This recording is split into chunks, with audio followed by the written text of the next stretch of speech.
7 को होना था, आज होना था, फिर वो 9 को उन्होंने लेकर गए क्योंकि पीटीआई ने कहा था कि जी हमें दावत नहीं मिली। लेकिन पीटीआई का शामिल होना बहुत ज़रूरी है क्योंकि अंदर की जो इंटेलिजेंस रिपोर्ट आ रही है वो ये आ रही है कि जिस तरह बहरान की कैफियत, माशी बहरान हो रही है, ये माशी बहरान जो है ना लोगों को सड़कों पर ले आएगी। खदशा फसादात का है क्योंकि महंगाई आपके पास है, पेट्रोल आपके पास नहीं है, अदवायात आपके पास नहीं होंगी, बिजली नहीं है, गैस नहीं है। घर में बैठा शख्स क्या करेगा? अपने बच्चों को मारेगा? कब तक बच्चों को मारता रहेगा?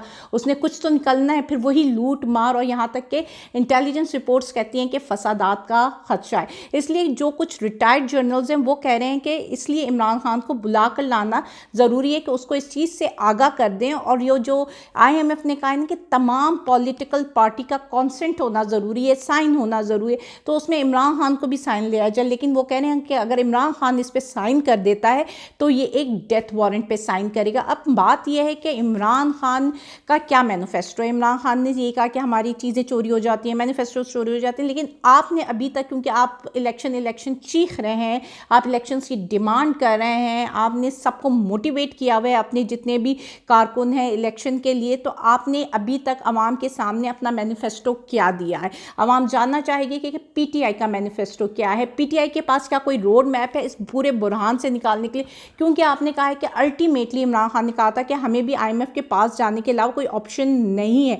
तो आप पहले क्यों नहीं, कि जब आप अपनी गवर्नमेंट में थे तो आप जा सकते थे उसी वक्त, लेकिन उस वक्त आपका एक स्टैंड था कि हम नहीं जाएंगे। तो शायद वो डिले होने की वजह से ये सारे क्राइसिस अब तक आए हैं। लेकिन अभी जो है तमाम जितने भी आपके ताकतवर हलके हैं, पॉलिटिशियंस हैं, ऑपोजिशन पार्टीज़ हैं, उनके पास क्या इस बहरान से निकलने का कोई हल है?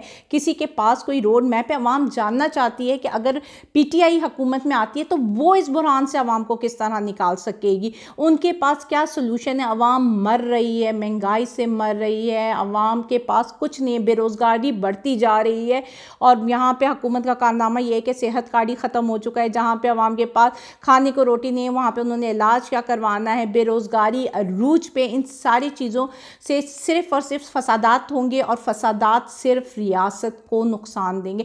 किसी का नुकसान नहीं होगा, किसी पॉलिटिकल पार्टी का नुकसान नहीं होगा। उन्होंने अपना एक नया नैरेटिव, अपना एक नया बयानिया लेकर खड़े हो जाना है। लेकिन अगर नुकसान हुआ तो रियासत का नुकसान होगा, उन इदारों का नुकसान होगा जिनसे अवाम मोहब्बत करती है। इसलिए इससे पहले कि हम किसी बड़े नुकसान की तरफ चले जाएं, इससे पहले कि अवाम सड़कों पे आए और 1971 दोहराई जाए, इससे पहले कि आपने देखा टर्की में जब अवाम सड़कों पे आई तो क्या हुआ, तो वो हालात पैदा होने से पहले खुदारा अपनी सिमत दुरुस्त कीजिए। अल्लाह हाफिज़।